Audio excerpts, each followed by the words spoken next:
علی نے زندگی بھر نبی پاک کے پیغام سے وفا کی.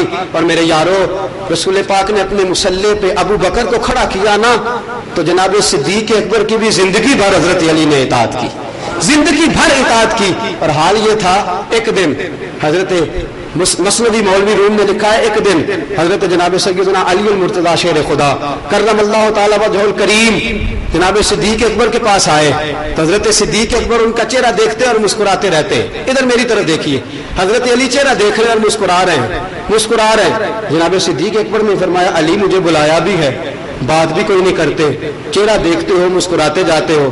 فرمایا تمہیں پتا ہے کیوں مسکرا رہا ہوں؟ کہا نہیں. فرمایا میں نبی پاک کے پاس بیٹھا تھا, آپ سامنے سے گزرے تھے, حضور ٹک ٹکی باندھ کے دیکھتے رہے. ابو بکر عرض کرتے ہیں سونیا کیا ہوا؟ فرمایا ابو بکر مجھے دیکھنے دو, النظر الی وجہ علی عبادہ, علی کا چہرہ دیکھنا بھی عبادت ہے, علی کا رخ دیکھنا بھی عبادت ہے. جناب ابو بکر کہنے لگے آج میں بھی فرض محبت ادا کر رہا ہوں, فرض محبت ادا کر رہا ہوں, نبی کی ادا کو ادا کر رہا ہوں. اور میں تو میرے سامنے بیٹھ, جو لوگ اپنے محبوب کو بٹھا کے اپنے پہلو میں جو لوگ کچھ نہیں کرتے وہ بھی کمال کرتے ہیں. فرمایا مجھے دیکھنے دو. حضرت علی کہنے لگے پھر سنو, آپ مجھے دیکھ رہے ہیں تو مجھے بھی نبی پاک علیہ السلام نے فرمایا تھا قیامت والے دن جو شخص سب سے پہلے میری زیارت کرے گا وہ ابو بکر صدیق ہوگا. جناب سیدنا صدیق اکبر کہنے لگے اچھا یہ بات ہے, سنو پھر نبی پاک نے فرمایا تھا قیامت والے دن جنت کی ٹکٹیں علی تقسیم کرے گا, جس کو کہے گا اللہ جنت میں بھیجے گا.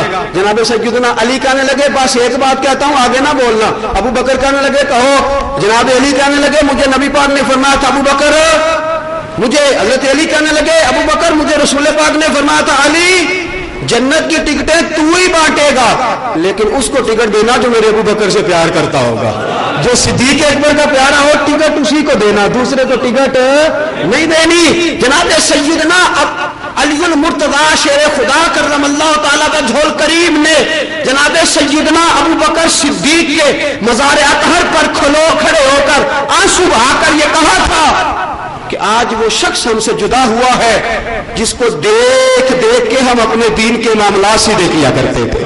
جناب سیدنا عمر کے ساتھ حضرت علی کی پوری دوستی رہی, جناب عمر کے ساتھ پورا پیار رہا.